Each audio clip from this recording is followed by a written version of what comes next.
Olá, estamos de volta com o nosso programa Contexto aqui na TV Grão-Pará, afiliada da TV Gazeta de São Paulo, canal 14 na TV aberta e canal 14 na TV a cabo NET. E nesse final de semana nós vamos ter a oportunidade de mostrar uma conversa muito interessante, sem dúvida nenhuma relevante para a sociedade, principalmente a nossa sociedade paraense. Nós vamos conversar com a doutora Márcia Iazzi, hepatologista. Ela vai falar sobre fígado e vai falar sobre transplante, muita novidade, o que está acontecendo aqui em Belém. Doutora Márcia, primeiramente, muito obrigado por ter aceitado o nosso convite. A gente sabe da sua preciosa agenda, consultório, viagens, mas para a gente é muito importante estar levando essa informação para o nosso telespectador. Muito obrigado. Bem, eu que queria agradecer a oportunidade que você está nos dando e de poder ajudar no que for relacionado à informação à nossa população. Acho que a gente tem muita coisa para conversar hoje. Vamos ser logo bem objetivo. Me diga um pouquinho sobre o que vem acontecendo. Fale para o nosso telespectador primeiro essa ciência, hepatologia. Está correto afirmar assim? Fale um pouquinho para a gente sobre isso. Então, hepatologia é o estudo do fígado, né? É estudo desse órgão, que é um órgão, eu diria, muito nobre. Ele é responsável por inúmeras atividades do nosso corpo, então ele produz diversas substâncias, proteína, fator de coagulação, vitaminas, enfim, muitas coisas que vão ajudar para que a gente se mantenha vivo.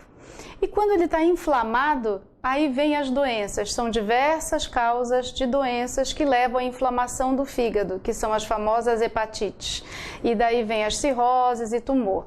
Então, existem muitas doenças hepáticas, né, mas todas levam a esse denominador comum, quando não tratadas, que é a cirrose e câncer de fígado. Então, o hepatologista ele passa desde a causa dessas doenças até o tratamento, é uma especialidade bem abrangente e vai até o transplante também. Me diga uma coisa, a gente vai tocar nesse assunto, na questão de transplante aqui no nosso estado do Pará. Mas antes, é real, é verdade falar que pouco se dá atenção a esse órgão tão importante do nosso corpo? Normalmente, quando a gente fala de uma doença, hoje a divulgação é muito grande do coração, né, enfim, de outros órgãos, e às vezes não é tão falado no fígado, mas é tão quanto importante como os outros. Fale um pouquinho disso pra gente. Sem dúvida, eu acho que também tem a questão do coração, né, ser um órgão super nobre, e as pessoas têm a relação do sentimento, então quando você fala de uma doença do coração, toca mais as pessoas. O fígado está um pouquinho mais embaixo, mas não é menos importante. E ele tem uma característica, as doenças do fígado, que elas normalmente cursam com pouco sintoma, quase nenhum sintoma. Então, eu vou usar o exemplo das hepatites crônicas, por exemplo, hepatite C, hepatite B, que elas cursam aí anos silenciosamente e muitas vezes os doentes não sabem que tem. Quando a doença se manifesta, o paciente já tem cirrose. Se manifesta como? Com água na barriga ou com amarelinho no olho. E aí essa pessoa vai procurar um médico, que pode ser um clínico, um generalista, ele vai avaliar, já há sinais de doença hepática crônica de anos. E aí muitas vezes vai colher então as sorologias, né? E vem um vírus B ou um vírus C. E também isso hoje, da mesma forma, acontece com a bebida alcoólica. As pessoas vão bebendo e bebendo e bebendo e acham que está tudo bem, aí lá naquele momento onde começam a aparecer os sintomas, a pessoa já tem cirrose. Então, o fígado, ele tem essa característica de ser, digamos assim, silencioso durante a evolução da doença. Só quando a doença já está muito avançada é que vem, então, as manifestações clínicas. E aí, às vezes, já é difícil de fazer com que ele regenere. Ele é um órgão ótimo para regenerar antes de estar cirrótico, depois não consegue mais. Então, requer essa atenção especial. Sim, sem dúvida. E para isso, eu acho que diversas ações em termos de... o que a gente está fazendo hoje aqui. Você está informando a população sobre a importância desse órgão e das doenças que podem acometê-lo. E como a gente vai prevenir isso. desde alcoolismo, a gordura do fígado, as hepatites virais. A população precisa entender isso. E eu acho que essa ferramenta que a TV, o rádio, enfim, ajuda muito. A gente tem esse papel, como conversando com a senhora, eu queria até que a senhora falasse um pouquinho desse contexto. A gente sabe da responsabilidade que é a comunicação. Então, sem dúvida nenhuma, o que o programa Contexto puder ajudar a trazer essa informação para a nossa sociedade, o Contexto vai estar sempre de portas abertas. Em relação ao tratamento dessas doenças, como hoje o estado do Pará é visto, a nossa cidade, Belém, é visto para o tratamento de uma doença como essa, doutora? Então, o Pará é um estado onde nós temos níveis de hepatite B, hepatite C, regiões com pouca endemicidade, que a gente chama, e regiões com mais endemicidade. Então, o sul do Pará, a região para perto de Santarém, ela tem mais hepatite do que algumas outras regiões, inclusive a região metropolitana, embora a gente acredite também que exista muito mais hepatite aqui, C principalmente, do que a gente tem relatado. O Ministério da Saúde tem um programa que chama SINAM, onde os casos são registrados. Infelizmente, esse não é um problema só do Pará, existe uma subnotificação. Então, em termos de número, nós sabemos que nós temos muito mais casos do que são registrados. E o estado do Pará, nesses últimos anos, tem trabalhado com o objetivo de capacitar os gestores desse nosso estado nas diversas regiões de saúde. Nós temos 13, se eu não estou enganada, e a gente efetua ações nesses locais. Então, dando informação tanto em relação a como colher esses dados e também como que é a doença, como prevenir e também fazer diagnóstico. Hoje nós já dispomos de testes rápidos, que nem para a glicemia, que é de uma gotinha de sangue. Só um furinho no dedo. Só um furinho no dedo. Tem como detectar? Hepatite B e hepatite C. Então, a partir daí, o Estado tem essa preocupação em fazer o diagnóstico, oferecer a vacinação e educação. Já andamos por diversos municípios fazendo os cursos de capacitação para atenção básica. Conseguimos descentralizar o tratamento que antes era só em Belém para vários outros municípios. Então, com isso fez com que nós tivéssemos mais diagnósticos, mais tratamento, e eu acho que isso culminou com uma série de ações e a Santa Casa, né, no ano passado, que já é um hospital que se dedica a tratamento dessas doenças há 20 anos. Então, o doutor Hélio Franco, nosso secretário de Saúde, e diversos outros gestores entenderam que era o momento, então, de oficializar e criar-se o centro de referência para tratamento de doenças do fígado. Isso não significa que outros centros não possam tratar. Sim, devem, e nós trabalhamos para multiplicação e descentralização do tratamento, mas precisaríamos ter aqui no Pará um centro com referência para tratar os doentes mais complexos, iniciar os protocolos, enfim. Então, a Santa Casa hoje é o nosso centro de referência. Já temos lá uma área que está iniciando uma reforma de 2.000 metros quadrados. Já temos o recurso para isso e eu acho que isso vai beneficiar muita gente. Essa é uma vitória, sem dúvida nenhuma. Eu quero que a senhora fale de um assunto, menos de um ano, historicamente, sem dúvida nenhuma, isso é histórico e deve com certeza ser uma vitória, principalmente para a região, o primeiro transplante de fígado na região norte. Fale um pouquinho para a gente sobre esse momento para a medicina, principalmente no nosso estado do Pará. Bem, a gente ficou muito feliz, primeiro de estar participando disso, de ver o estado do Pará conquistar, digamos assim, essa maioridade dentro do tratamento das doenças hepáticas, né? Isso já vem sendo lutado para conseguir fazer isso há quase 10 anos. Já tem uma equipe aqui fazendo isso, Dr. Paulo Soares, André Rodrigues, Nazareno, Pedro Bis, enfim, são inúmeros colegas que já estão aqui trabalhando.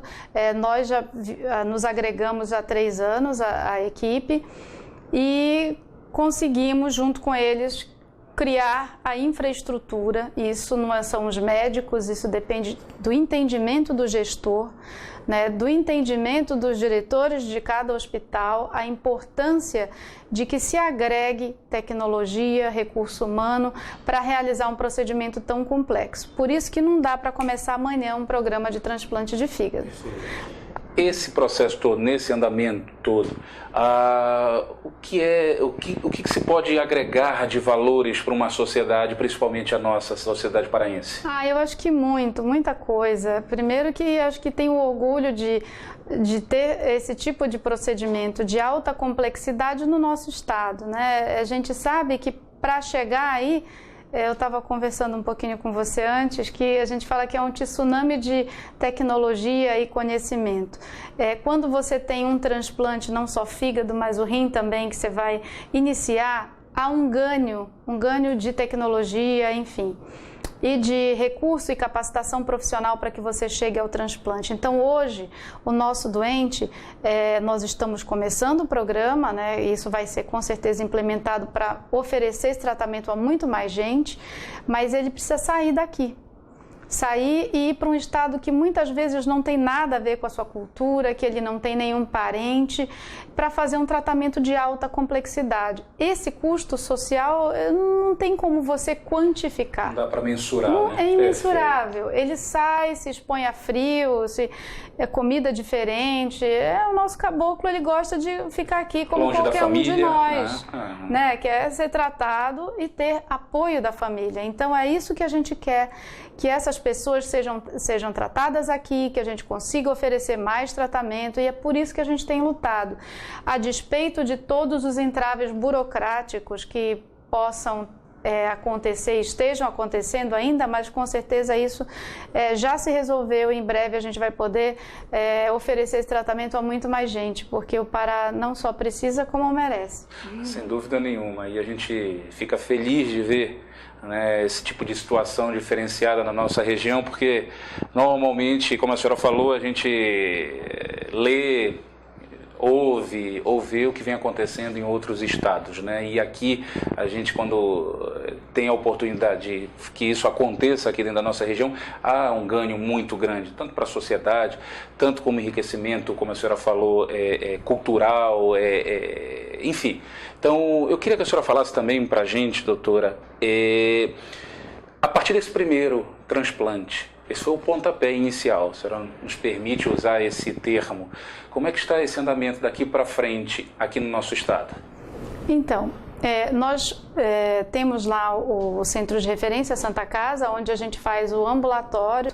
O transplante ele é realizado no Hospital Porto Dias.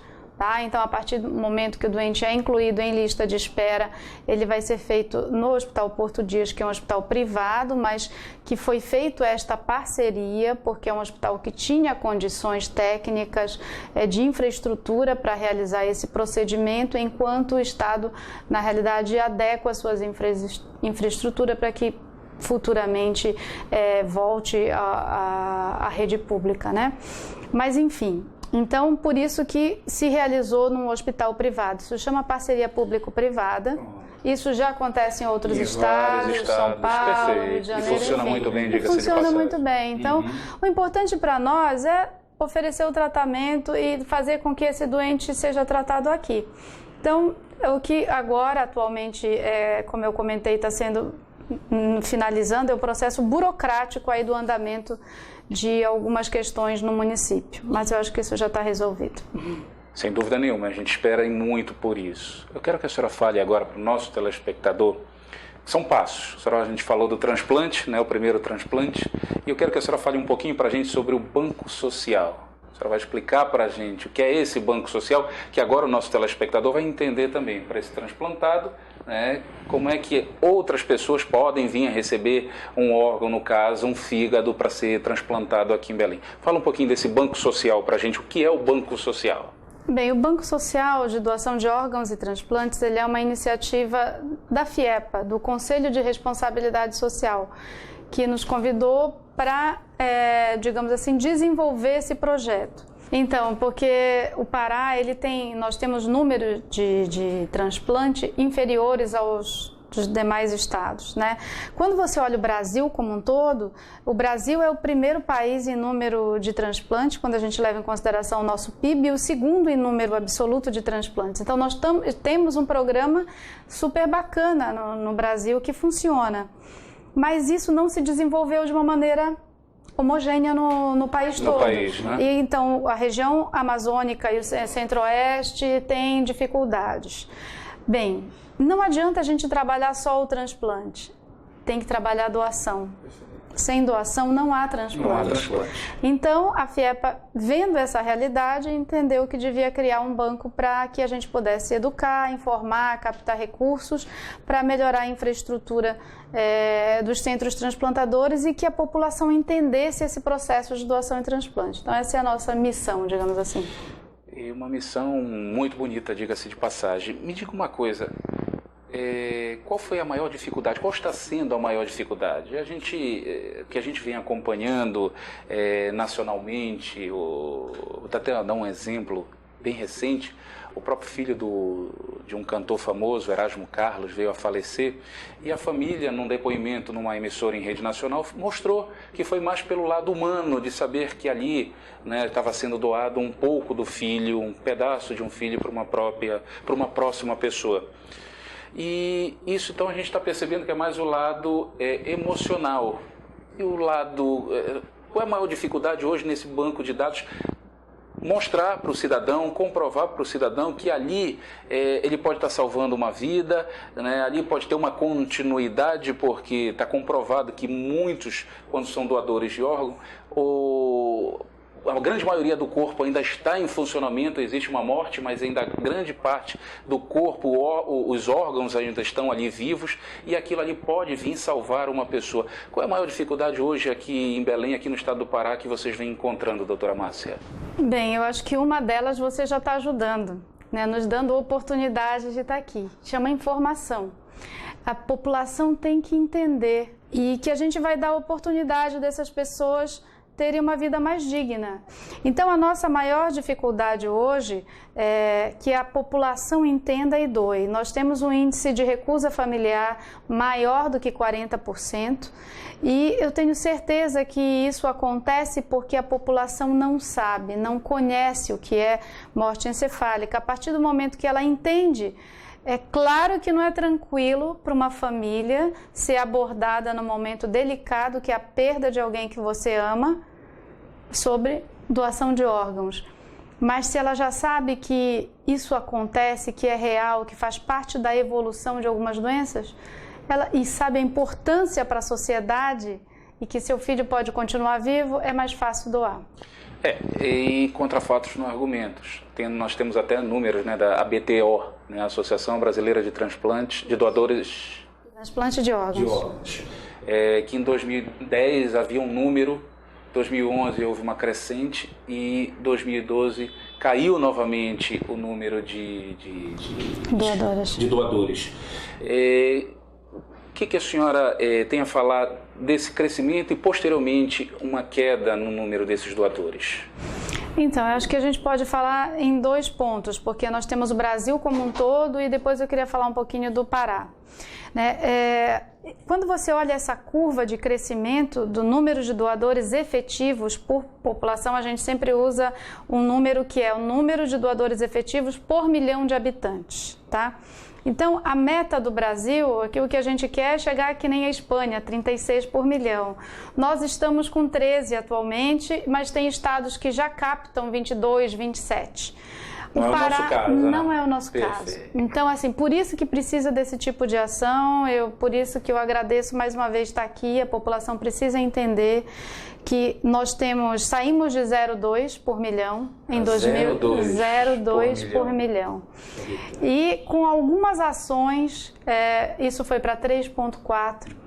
Caímos de volta para 2,9. Então, são diversas coisinhas, até mudanças de gestão e que aconteceu e que se muda equipes de que já estava capacitada. Essas ações, elas precisam ser continuadas para que a população sempre esteja sabendo sobre esse assunto e que vá para o seu núcleo familiar discutir. Porque hoje no Brasil, quem decide a doação é a família. Não adianta você deixar uma cartinha, registrar, fazer um cartãozinho de ouro e dizer eu sou doador, que não funciona. A família tem que autorizar.